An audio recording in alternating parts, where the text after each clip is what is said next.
What's going on today, YouTubers? Welcome to another edition of Walking Reviews. Today we're going to be taking a look at a new production knife from Kizer. They seem to be popping up a lot on my channel. This is their new Lancer 2 model.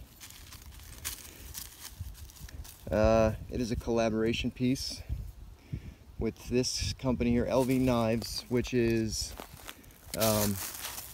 itself a collaboration between Ray Laconico, who has designed multiple pieces for Kizer, and Mike Venino.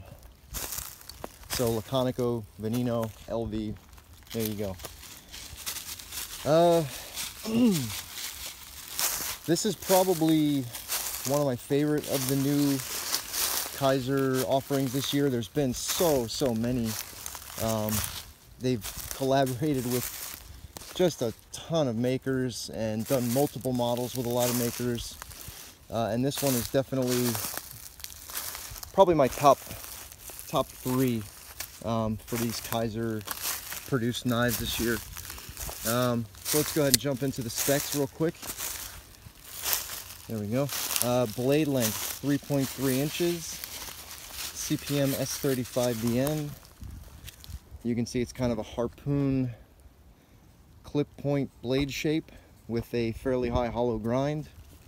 Top swedge, it's got like a bead blasted finish. Give you a close up there.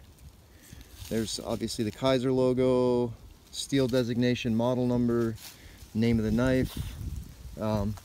Once you've handled a couple Kizers, you kind of know what to expect on the blade. So yeah, 3.3 inches. It does have that slight recurve, which I am normally not a fan of, but because it is so slight and you get such a good amount of belly on this knife, and it's nice and thin behind the edge, even for a blade with fairly thicker blade stock, I don't mind it. This is an exceptionally good slicer, really useful. I'm also not usually a fan of harpoon style blades. They look cool, but generally they're a little bit too maybe aggressive looking for normal people, or take your pick. But yeah, this one works out well in my opinion. The handle length 4.3 inches, titanium obviously, frame lock. A lot of these standard Kizer bells and whistles are here. The steel lock bar insert, 3D mill titanium clip. I actually like this clip though. It looks kind of funky, and it's not anodized like the handles. You can see the handles are a light blue, but it's very good as far as retention goes, and without being tough to get in and out of the pocket. This is one of the easiest 3D milled clips to get in and out of the pocket that I've seen, and I kind of like the funky look. So give you a look at that.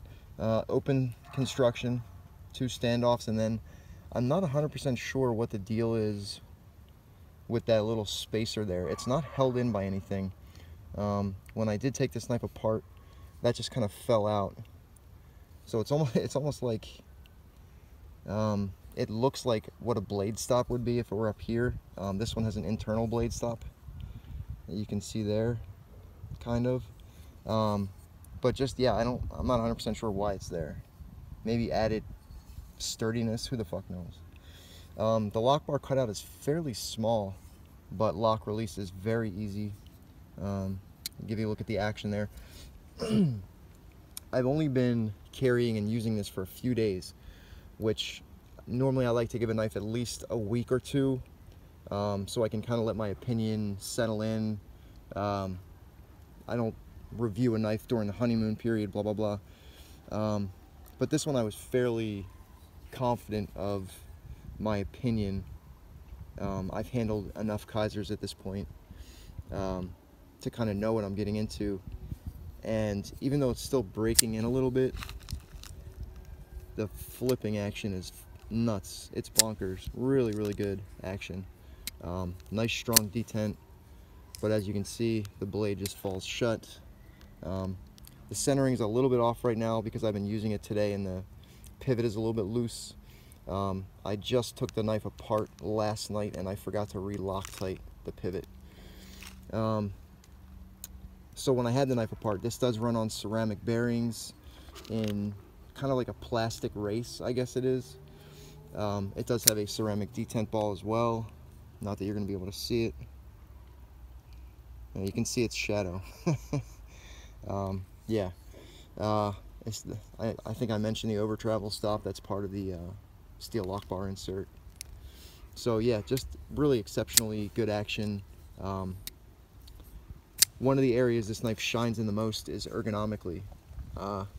It's just big enough where this little swell at the bottom here and the flipper guard kind of lock your hand in.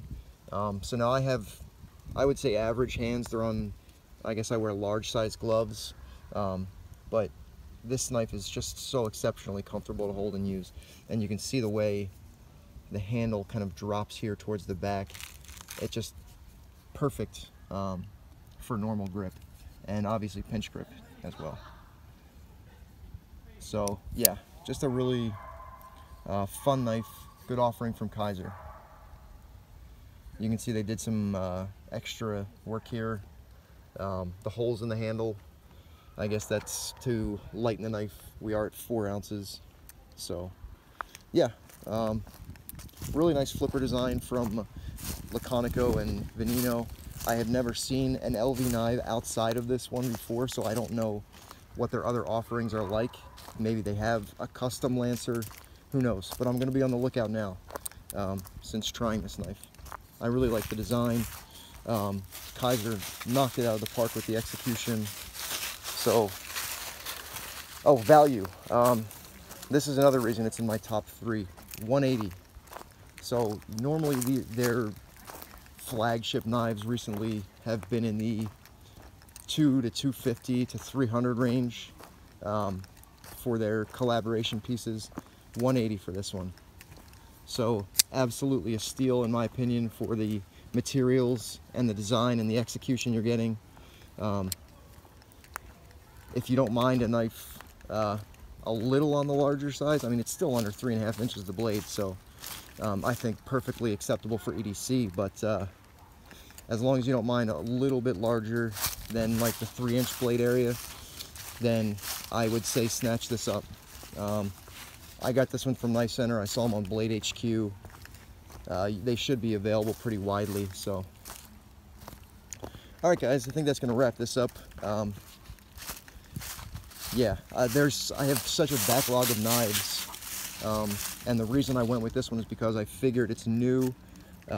This review will probably have a greater impact on a greater number of people, since more people, I think, shop at the 180 range than the 2000 range or whatever. So yeah, all right, guys, I will see you on the next video. Apologies for the shoddy camera work. Some pretty rough terrain I'm on today, but yeah, have a good one, and I'll see you soon.